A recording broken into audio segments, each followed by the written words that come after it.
What is up guys, this is Coach Dre, and today, magkasama na naman tayo. Nandito na naman tayo sa ating video. Pagkausap na naman tayo. Kahit ako lang yung may kausap yung camera. Yan, nandito na naman tayo. Anyway, so kamusta ka? Sana okay ka lang. Kasi ako okay ako. Really good. It's really cold here in the gym, the SAT gym. Yeah, and here's my whey protein, bro.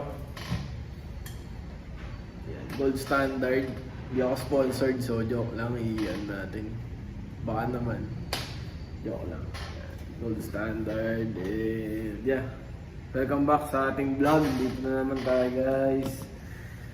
So, ang pag-uusapan naman natin ngayon is pagpapataas ng talon.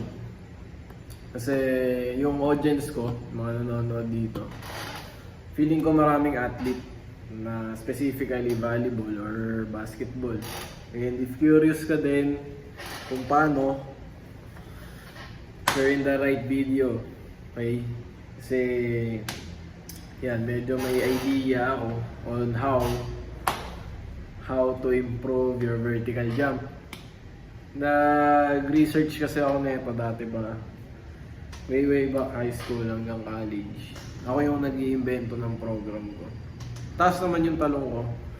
Nga lang, bumaba siya nung nag-start na akong magkamali ng ginagawa. So there are proper ways to do this thing.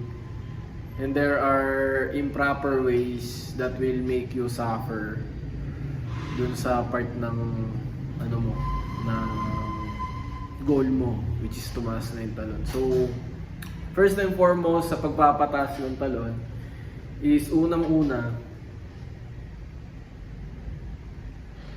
kailangan mababa yung timbang mo. Wag na tayo maglokohan dito. Pag mataas ang timbang mo, hindi ka makakatalon ng mataas kahit ano pang gawin mo. So unang-una, kailangan mababa ang timbang mo. Kailangan kondisyon ka. Kailangan yung katawan mo fit para gawin yung bagay na pang-athlete. Jumping is an athletic movement. So kung hindi athletic yung katawan mo, hindi prepared, ang aabutin mo, injury, tsaka yan, mababa yung talon mo. Kasi hihilangin ka ng gravity pababa eh. Okay? So that's one. Kailangan mababa ang timbang mo. Kahit anong mangyari, kailangan mababa bago mo simulan yung journey mo sa pagpapataas ng talon. Pangalawa is kailangan mo ng strength and conditioning. So, maraming video dito sa YouTube, sa internet mismo, kung paano magpa-kondisyon ng legs or ng buong katawan. So, pag magpapataas ka kasi ng talon, hindi pwede na talong ka lang ng talon. Plyometrics lang ang ginagawa mo. Lagi mong tatandaan, ang katawan mo ay isang templo. Kung saan kailangan mo tong alagaan, kasi kung hindi, masisira. So ganun din, pag talong ka ng talon, masisira ang tuhod mo. Masisira yung tuhod mo. So para hindi siya masira, kailangan yung mga supporting muscle dun sa knees, sa tuhod, is matibay. So, yun yung pangalawa, strength and conditioning. And kung tatanungin mo ako kung anong muscle ang dapat i-work on, ilista mo to. Glutes, hamstring, ang tawag dito. Basta ito, yung legs dito, tsaka yung calves. Huwag masyadong mabigat, huwag masyadong maraming reps kasi again, athlete ka. So ang tinitraining mo is explosiveness and strengthening ng katawan. Hindi ka nagpapalaki ng katawan. Yan ang mali ko. Kasi dati, akala ko, pwede ko pagsabayin yung pagpapaganda ng katawan and at the same time, yung performance ko as an athlete hindi magsasuffer. Akala ko pwede yun. So, tinatry kong magpaganda ng katawan tapos nagtatalon ako. Ending, yung performance ko naging stagnant, plateau siya, nandito lang siya. Kumbaga ito na yon, naangat na. Tapos tinry ko yung pagsabayin yung yung athlete program and bodybuilding. Naging stagnant siya.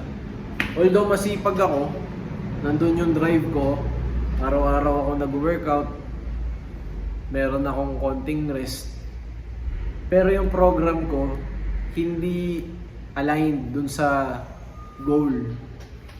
So, nung napansin ko yun, binago ko, pagka may mga palapit kaming liga, hindi na ako nag-weights masyado. So, kailangan alam mo rin yun. Pag nagko-conditioning ka ng pang-athlete, make sure mo na lang talaga siya. For the sake na yung muscle is maging explosive sa mga movement. Kasi ang habol mo nga is number 1, performance. Yung galaw sa loob ng court. So, maglo-load ka ng muscle, magpapalaki ka ng muscle. Konti lang pero huwag masyado. Tapos, pangatlo, dito na papasok, plyometrics. So, kung tatanungin mo ako dun sa dalawa, anong mas mahalaga? What you call this? Weights or plyo? Weights or plyo? Syempre, plyometrics. Kung araw-araw mong ginagawa ang isang bagay, lalo't gagaling ka dun. Ulitin ko pag lagi mong ginagawa yung isang bagay, gagaling ka dun.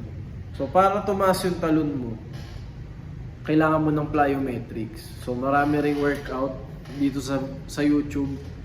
Pero next time, magpo-provide ako ng vertical jump workouts na magagamit mo. And that will be scientific based program.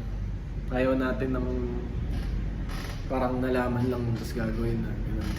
Nasa TikTok lang gagawin na. Doon tayo sa science. So, ang body rin natin, ang katawan natin, nag-a-adapt yan sa kung ano yung ginagawa natin araw-araw. So, kung ang workout mo is, or ang plyometric session mo is MWF, ganyan, or Tuesday, Thursday, Saturday. As time goes by, tataas talaga yung talon mo. Imposibleng hindi. Pag lagi mo yung ginagawa, yung isang bagay na yun, magiging specialty mo yun. So, in short, kailangan mo laging tumalon. Hindi weights, hindi mga kung ano-ano napapanood mo. Plyometrics talaga. Talong ka lang ng talon. Wala nang iba. Wala nang special workout. Kailangan mo magtatatalon. Merong variation, like for example, one leg, yung mga in-out, yung mga absorb nung sa legs, ganyan. Pero, one thing is for sure, kailangan mong tumalon ng maraming beses sa isang araw. Repetition talaga. Last but not the least, syempre rest.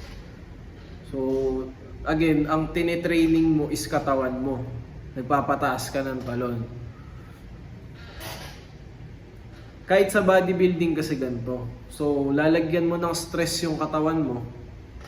Lalagyan mo siya ng stress. Na, yan, sasaktan mo yung katawan mo. Lalagyan mo ng proper rest. Ng proper recovery. Tapos, adding those two elements, yung magiging result niya is growth. So, kanyari, nag-chest day ka ngayon.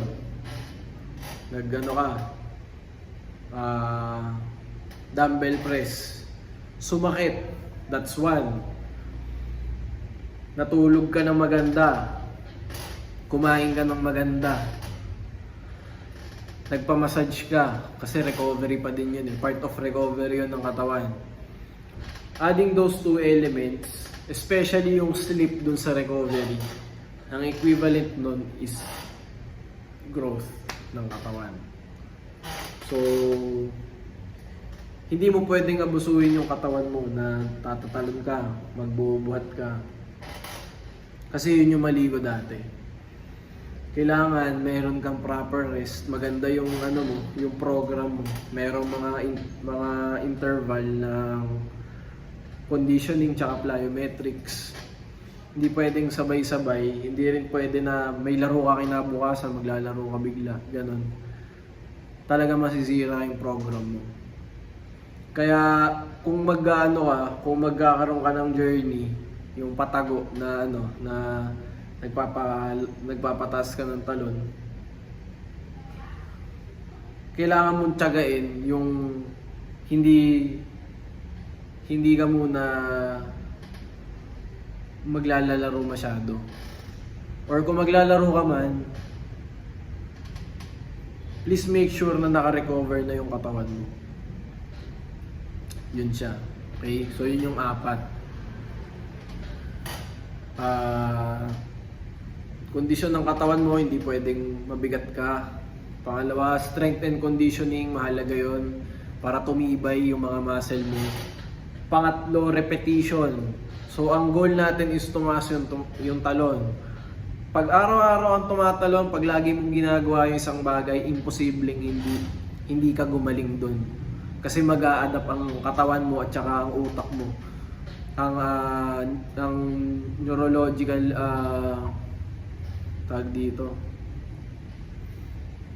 neurological improvement or growth. Kasi hindi lang naman yun eh. Ang stress kasi, hindi lang naman based sa katawan mag-i-improve, kundi sa utak din. So pagka naiintindihan ng katawan mo, merong muscle memory nangyayari. Tumataas siya. Yun. And then pang-4, proper rest. So yun lang. Kung kailangan nyo ng advice about sa pagpapataas ng talon, program, comment down below kasi hindi ko alam kung anong trip nyo, kung nasa tamang tamang audience ba. Pero kung ito'y nahagip kayo, naging interesado kayo sa topic na yun, yung mapapakinabangan nyo siya, yung talaga mataas yung talon mo, then please let me know. Yun lang guys, hope you enjoy and ingat ka. Kita-kits sa court, palakas ka. Yun lang.